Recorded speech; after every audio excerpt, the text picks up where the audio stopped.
Doente de amor, procurei remédio na vida noturna, com a flor da noite em uma boate aqui na zona sul. A dor do amor é com outro amor que a gente cura. Vim curar a dor desse mal de amor na boate azul. E quando a noite vai se agonizando no clarão da aurora, os integrantes da vida noturna se foram dormir. E a dama da noite que estava comigo também foi embora. Fecharam-se as portas, sozinho de novo tive que sair. Sair de que jeito, se nem sei o rumo para onde vou? Muito vagamente me lembro que estou em uma boate aqui na zona sul.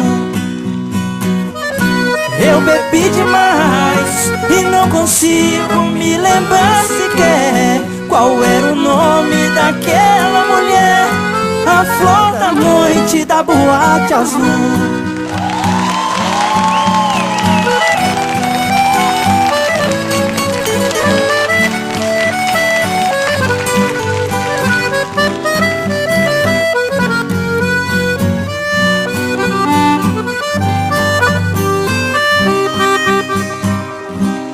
A casa noturna se mantém à noite em clima de festa.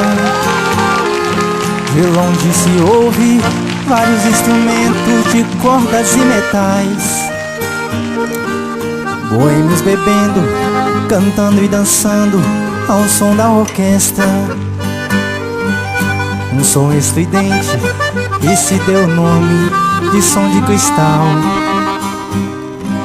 A casa noturna, boate falada, lugar de má fama, com as portas abertas durante a noite, entra quem quiser. Porém esta noite, sem que eu esperasse, entrou uma dama. Fiquei abismado, porque se tratava da minha mulher.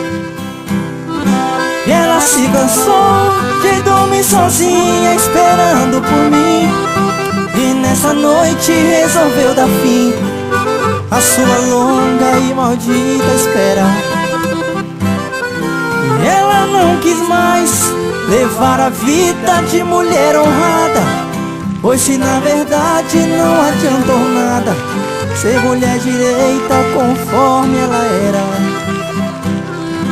Ela decidiu abandonar o papel de esposa para viver entre as mariposas que fazem ponto naquele local. A minha vida, muito mais errante, agora continua. Transformei a esposa em mulher da rua, a mais nova dama do som de cristal.